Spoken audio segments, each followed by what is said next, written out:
तो स्टूडेंट आज हम शुरू करेंगे लीनियर इक्वेशंस इन टू वेरिएबल्स।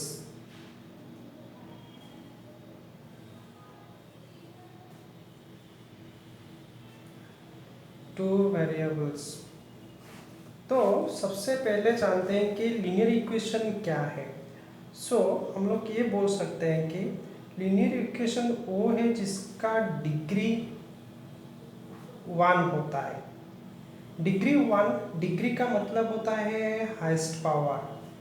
मान लो कि सपोज मैं एक इक्वेशन लिखा 2x² plus 3y² plus 4z minus 7।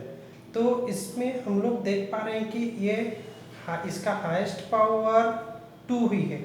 इसका डिग्री 2 ही होगा। हम लोग ऐसे ही डिग्री चूज करते हैं।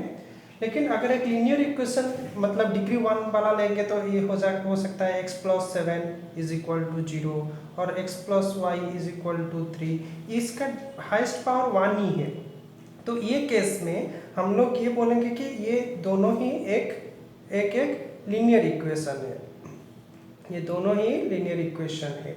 और आप लोग देख पा रहे हो कि इसमें सिर्फ वेरिएबल x ही है और 7 हमारा कांस्टेंट है। x तो हमारा वेरिएबल है एंड y x यहाँ पे x वेरिएबल है, y वेरिएबल है, लेकिन यहाँ पे x वेरिएबल है और 7 हमारा कांस्टेंट है।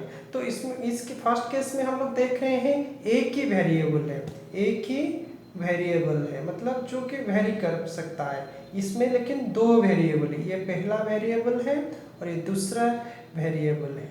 तो हम लोग किससे बोलेंगे लीनियर इक्वेशन इनटू वेरिएबल ना। पहला चीज वो इक्वेशन मतलब इसका डिग्री 1 भी है, इसका डिग्री 1 होना चाहिए और इसमें दो वेरिएबल होना चाहिए। तो हम लोग उसे बोल सकते हैं कि लीनियर इक्वेशन इन टू वेरिएबल्स। तो लीनियर इक्वेशन क्या है आप लोग ये भी जानते होंगे। कुछ क्वाड्रेटिक इक्वेशन होता है जिसका डिग्री 2 होता है। अगर डिग्री 2 होगा तो उसको क्वाड्रेटिक बोलेंगे। तो वैसे ही क्वाड्रेटिक इक्वेशन इन 1 वेरिएबल हो सकता है, 2 वेरिएबल हो सकता है, 3 वेरिएबल भी हो सकता है। क्वाड्रेटिक इक्वेशन का अगर मैं कॉमन एग्जांपल हम लोग यूज करते हैं x² plus 2x minus 3 is equal to 0। इसका हाईएस्ट पावर और डिग्री 2 है। तो ये बोला जाएगा क्वाड्रेटिक इक्वेशन इन 1 वेरिएबल। यहाँ पे सिर्फ एक ही वेरिएबल यूज किया गया है। अगर हम लोग लेंगे x² plus 3y minus 7 is equal to 0 तो इसका डिग्री 2 है, हाईएस्ट पावर 2 है। तो डिग्री 2 मतलब ये क्वाड्रेटिक इक्वेशन है और इसमें दो वेरिएबल यूज किया है x एंड y। हम लोग ये बोल सकते हैं कि ये quadratic equation in 2 variables. Similarly अगर हम लोग का डिग्री 3 है, अगर डिग्री 3 हुआ तो इसको क्यूबिक इक्वेशन बोलते हैं। और जैसे मान लो 3x³ plus 4x² minus x plus 8 is equal to 0। इसका डिग्री 3 है, हम लोग इसको क्यूबिक इक्वेशन और इसमें सिर्फ एक ही वेरिएबल है तो हम लोग ये बोल सकते हैं क्यूबिक इक्वेशन इन 1 वेरिएबल। जिसमें डिग्री 4 होगा उसको बाई क्वाड्रेटिक बोलते हैं, बाय क्वाड्रेटिक बोलते हैं। जैसे हम लोग ले लेंगे x⁴ minus 3x plus 9 is equal to 0। इसका हाईएस्ट पावर 4 है, इसलिए इसको बाई क्वाड्रेटिक बोलते हैं। तो फिलहाल अभी के लिए तो हम सिर्फ लीनियर इक्वेशन इन 2 वेरिएबल्स के बारे में इस चैप्टर में ही पढ़ेंगे, जिसका डिग्री 1 होगा, उसमें दो वेरिएबल यूज किया होगा।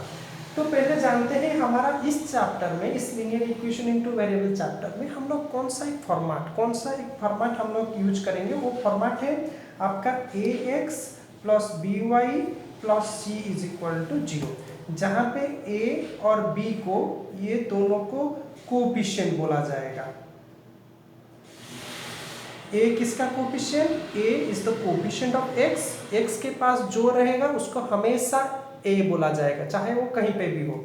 एंड y के पास जो रहेगा उसको हमेशा b बोला जाएगा। और हमारा c यहाँ पे एक कांस्टेंट है।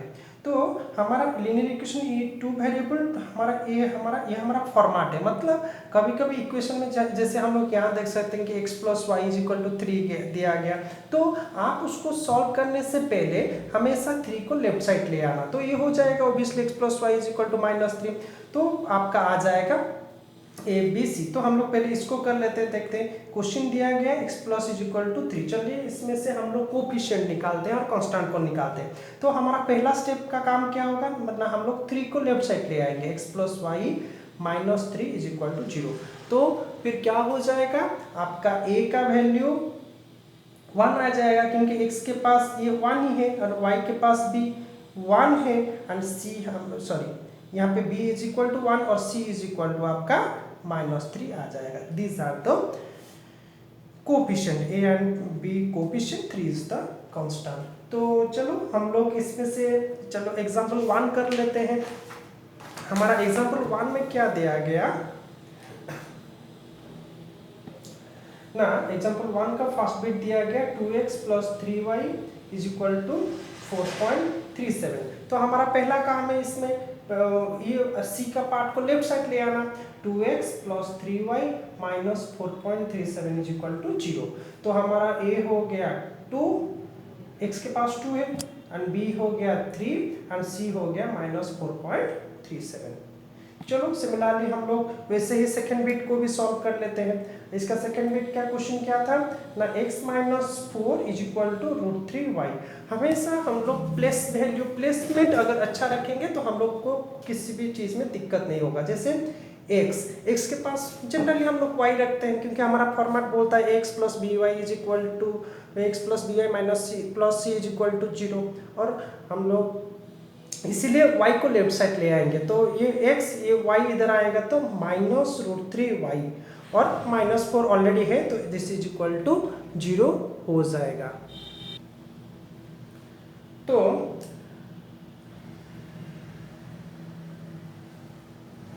अभी तो फिर हम लोग ए बी सी डिसाइड करेंगे। हमारा a हो गया, x के पास 1 है, y के पास b y का वैल्यू कितना होगा -√3। माइनस क्यों लिया जा रहा है, क्योंकि हमारा फॉर्मेट बोलता है ax plus by plus c is equal to 0। तो b को मतलब हमको बीच में प्लस ही लाना है। ये कब प्लस आएगा, जब -√3, हम लोग अगर इसको ये लिख सकते हैं x plus -√3y -4 is equal to 0। तो इसका मतलब b इज इक्वल टू -3 आ रहा है, एंड c वैसे ही c को हम लोग लिख सकते हैं प्लस -4, तो c इज इक्वल टू -4 आ जाएगा। फॉर्मेट इसी हिसाब से होना चाहिए, ax plus by plus c। तो अगर यहाँ पे माइनस दे रहे हैं, हम इसको आप चाहे तो ये स्टेप लिख सकते हैं या नहीं लिख सकते, ये आपके मर्जी, इसका कुछ इशू नहीं है। अगर आप डायरेक्ट जान पा रहे हो तो लिख लीजिए, अगर डायरेक्ट जान नहीं पा रहे हो तो प्लस माइनस कीजिए, आपको आराम से पता चल जाएगा कि ए बी एंड सी का वैल्यूज क्या है। चलिए थर्ड बिट करते हैं। थर्ड बिट में क्या दिया गया, 4 is equal to 5x minus 3y। अगर हम लोग इसमें 4 को RHS को ले लेंगे तो काम आसान हो जाएगा। तो हम लोग लिख लेते हैं 5x minus 3y minus 4 is equal to 0। इसमें 4 LHS में था, उसको डायरेक्टली RHS करके 0 करके मैं फ्लिप करवा दिया। तो ये हो गया, a का वैल्यू हो गया 5, b का वैल्यू हो गया -3, c का वैल्यू हो गया -4। अगर आप चाहो तो इसमें और एक स्टेप भी ऐड कर सकते हो, जैसे कि 5x plus -3 into y plus -4 is equal to 0। ये स्टेप आपके मर्जी, आप चाहो तो लिख सकते हो, ना चाहो तो नहीं लिख सकते हो। फोर्थ बिट करते हैं, 2x is equal to y. इसमें c नहीं दिया गया तो क्या करेंगे, तो सिंपली y को पहले शिफ्ट कर लेते हैं -y, एंड c नहीं है, हमारा फॉर्मेट बोलता है प्लस c। आप चाहे तो +0 इज इक्वल टू 0, c नहीं है इसलिए +0 लिख लिया। तो आप चाहो तो ये स्टेप कर सकते हो, आपके मर्जी। 2x plus -1 into y plus 0 is equal to 0। तो आपका a हो जाएगा 2, b हो जाएगा -1 एंड c हो जाएगा 0। तो हम लोग का एग्जाम्पल 1 कंप्लीट हुआ। चलिए देखते हैं एग्जाम्पल 2 में क्या दिया गया। एग्जाम्पल 2 हमको बोलता है कि write each of the following as an equation in 2 variable. हमको ऐसा एक इक्वेशन लिखना है जिसमें 2 वेरिएबल्स हो। देखो पहला बिट क्या दिया है, x is equal to -5, x is equal to -5। तो हमको 2 वेरिएबल कैसे लिखना है, फर्स्ट बिट दिया है x इज इक्वल टू -5। तो इसमें हमारा y का टर्म नहीं है। अच्छा हम लोग क्या कर सकते हैं, तो हम लोग यहाँ लिख सकते हैं x प्लस 0y, मतलब y के साथ 0 मल्टीप्लाई किए तो ऑब्वियसली वैल्यू 0 हो जाएगा। लेकिन हम लोग y टर्म को ला रहे हैं इन टर्म्स ऑफ 0 मल्टीप्लाई करके y को ला रहे हैं, मतलब हम कुछ इसको चेंज नहीं किया और सिंपली -5 को ये साइड ले आते हैं लेफ्ट साइड, तो ये हो गया लीनियर इक्वेशन इन 2 वेरिएबल। चलो सेकंड बिट कर लेते हैं। सेकंड बिट हम लोग का क्वेश्चन है y इज इक्वल टू 2, मतलब इसमें x नहीं दिया गया, हमेशा जो जिसका प्लेस में उसी को लिखना, मतलब यहाँ पे x नहीं है तो कर लो 0x प्लस y को y रखो, 2 को लेफ्ट साइड ले आओ, हो गया आपका लीनियर इक्वेशन इन 2 वेरिएबल। चलो थर्ड बिट करते हैं। थर्ड बिट में दिया है 2x is equal to 3, 2x is equal to 3 मतलब इसमें y टर्म नहीं है, तो लिख लेते हैं y के टर्म प्लस 0y लिख लेते हैं और 3 को इफ साइड ले आते हैं, हो गया आपका इन terms of 2 variable. Similarly fourth bit करते हैं। इसमें फोर्थ बिट क्या है, 5y इज इक्वल टू 2, मतलब इसमें x टर्म नहीं है, तो हम लोग लिख सकते हैं 0 इंटू एक्स और 0x plus 5y minus 2 is equal to 0 in terms of 2 variable हो गया।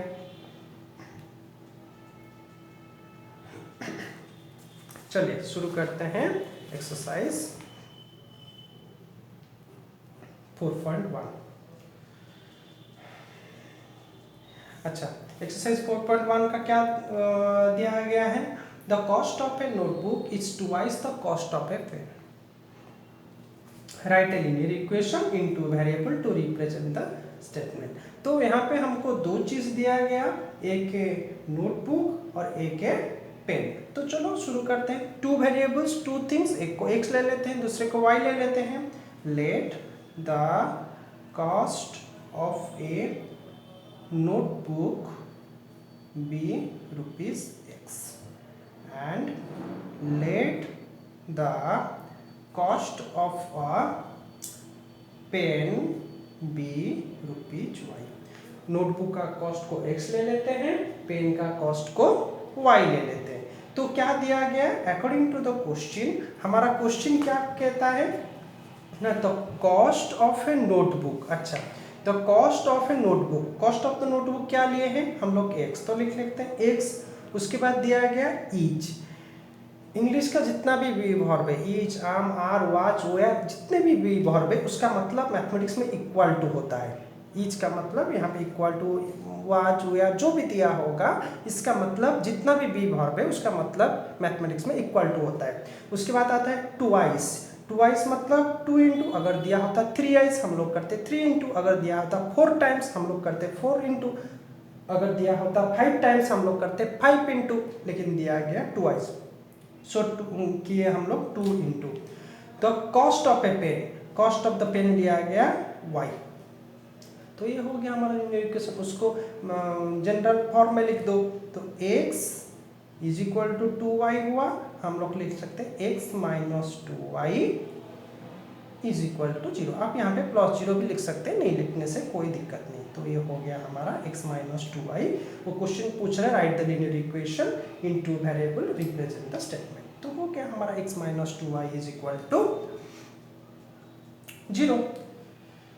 ठीक है, चलो अभी करते हैं क्वेश्चन नंबर 2। क्वेश्चन नंबर 2 क्या बोलता है, express the following linear equation in the form of ax plus by plus c is equal to 0, मतलब जनरल फॉर्म में हम लोग लिखना है and indicate the value a b c। जैसे हम लोग ये पिछले वाला इक्वेशन एग्जांपल 1 जैसे किए थे, हमारा क्वेश्चन नंबर 2 भी वैसा ही होगा। एग्जांपल 1 जैसे किए थे क्वेश्चन नंबर 2 भी वैसे ही होगा। तो चलिए शुरू करते हैं आपका क्वेश्चन नंबर 2 फर्स्ट बिट। उसका क्या दिया है question, 2x plus 3y is equal to 9.35 bar. तो ऑब्वियसली पहले जनरल फॉर्म को, जनरल फॉर्म में करने के लिए हम लोग क्या करेंगे ना, ये वाला टर्म को लेफ्ट साइड ले आएंगे। ये वाला टर्म को लेफ्ट साइड ले आए तो क्या होता है 2x plus 3y minus 9.35 bar is equal to 0।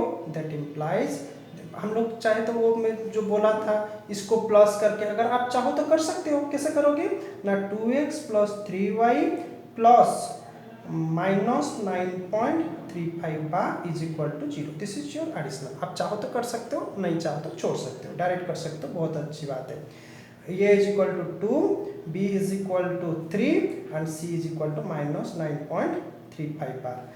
तो चलो शुरू करते हैं अभी सेकेंड बिट।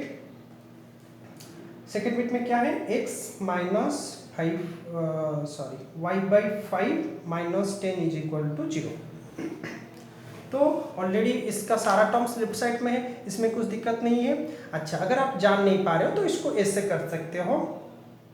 क्या कर सकते हैं ना x plus minus 1/5 into y, ऐसा कर सकते हैं। और प्लस माइनस 10 अगर आपको दिक्कत हो रहा है तो आप इसमें कन्वर्ट करके कर सकते हो, तो डायरेक्ट भी कर सकते हो। तो एक के पास 1 है हम लोग, अच्छा एक x के पास 1 है, मतलब हम लोग ये बोल सकते हैं x के पास कुछ नहीं है। अगर आप ये सोच सकते हो कि x के पास तो कुछ भी वैल्यूज नहीं है, मतलब इसका वैल्यू 0 भी हो सकता है। 0 नहीं हो सकता। क्यों नहीं हो सकता? अगर हम x के पास 0 रख देंगे तो ये टोटल टर्म का वैल्यू 0 हो जाएगा। लेकिन इसके पास कुछ नहीं है, मतलब इसके पास 1 इंटू एक्स है, जिसको हम x लिख रहे हैं।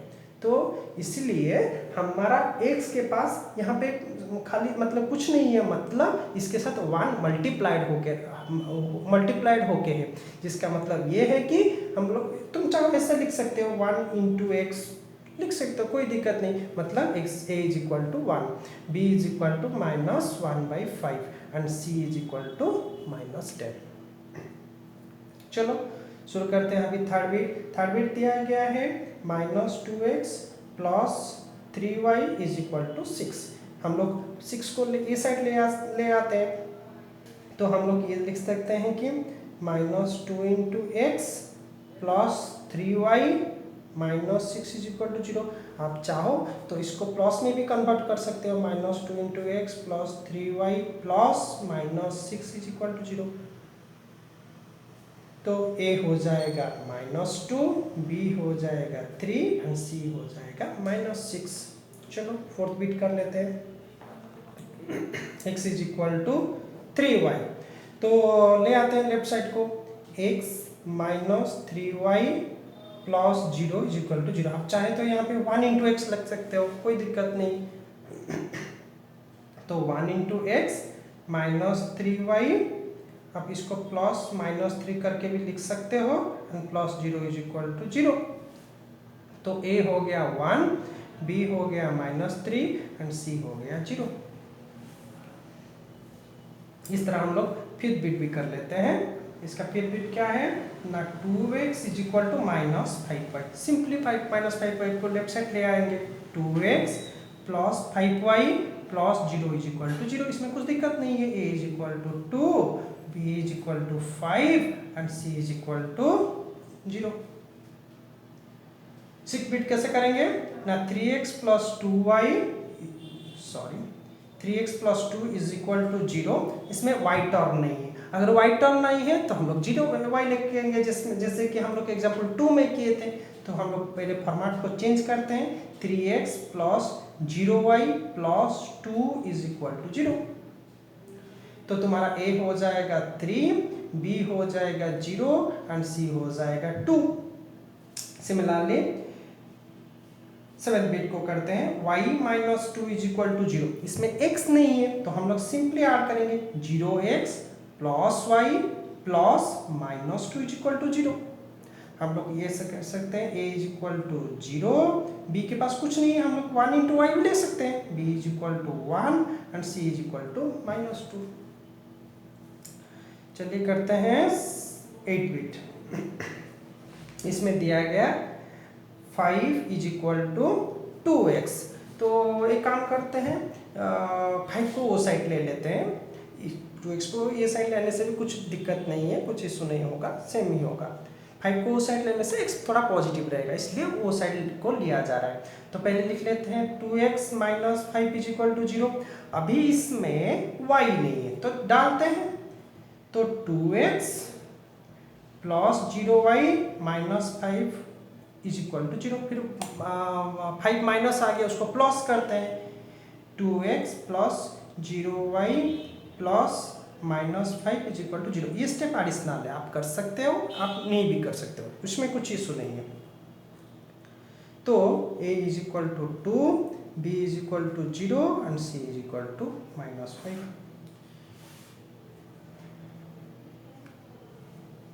तो ये हो गया हमारा एक्सरसाइज 4.1। हम लोग आगे एग्जाम्पल 3 से और एक क्लास में डिस्कस करेंगे और उसका एक्सरसाइज भी कर लेंगे। Thank you.